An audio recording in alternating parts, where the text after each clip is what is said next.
Hello, everybody, and welcome to my in5 series where I cover a topic in about 5 minutes. Johnny Midnight writes in and says, I understand that the MPC One Plus has USB over audio, but I am not sure that it would work with my endorphin shuttle control in the way that I would like to.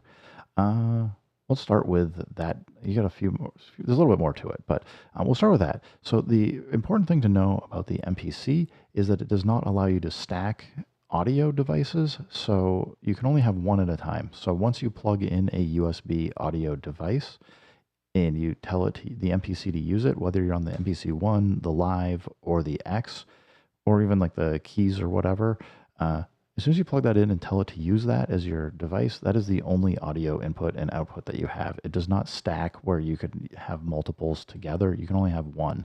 So as soon as you turn it on, it's going to disable your inputs and outputs on your MPC that are on the back. For your MPC One, that can be pretty terrible because you don't already have limited inputs and outputs. And if you just switch over to another device, say, like the SP404 Mark II, which you can't do because it doesn't operate at the right settings. But if you could, you're just replacing two inputs, outputs with two inputs and two outputs. So given that, and there's a pretty good list on MPC forums for things that people have tried that do work and don't work. But effectively, the device has to support, I believe, 16-bit audio and 44.1 kilohertz frequency rate. And some devices you can go do that, set that up on your computer, and then move it over and use it. Some of them will allow you to do it in the interface. I don't know what the endorphin shuttle control has for settings, so I don't know if it would work or not, or it would be stable enough to try and work with. But I would definitely say if you get the MPC One and you really like it, I would definitely consider taking a external audio device that's dedicated to audio input and output and try that and see if it works. Best case would be if you're able to actually take it and demo it, or if you can find a place that's got a really good return policy, I would check that out.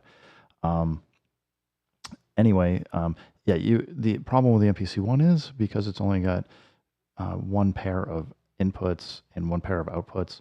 If you had like the MPC Live, I've got three pairs of stereo outputs. I can actually do things like use outboard gear as like the SP404 Mark II as a FX loop because I can send audio to the SP404 Mark II and then loop it back into the inputs, and I don't have to worry about creating feedback loops or anything.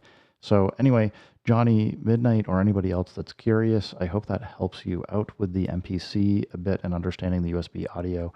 The key points is you can only have one audio and input and output device.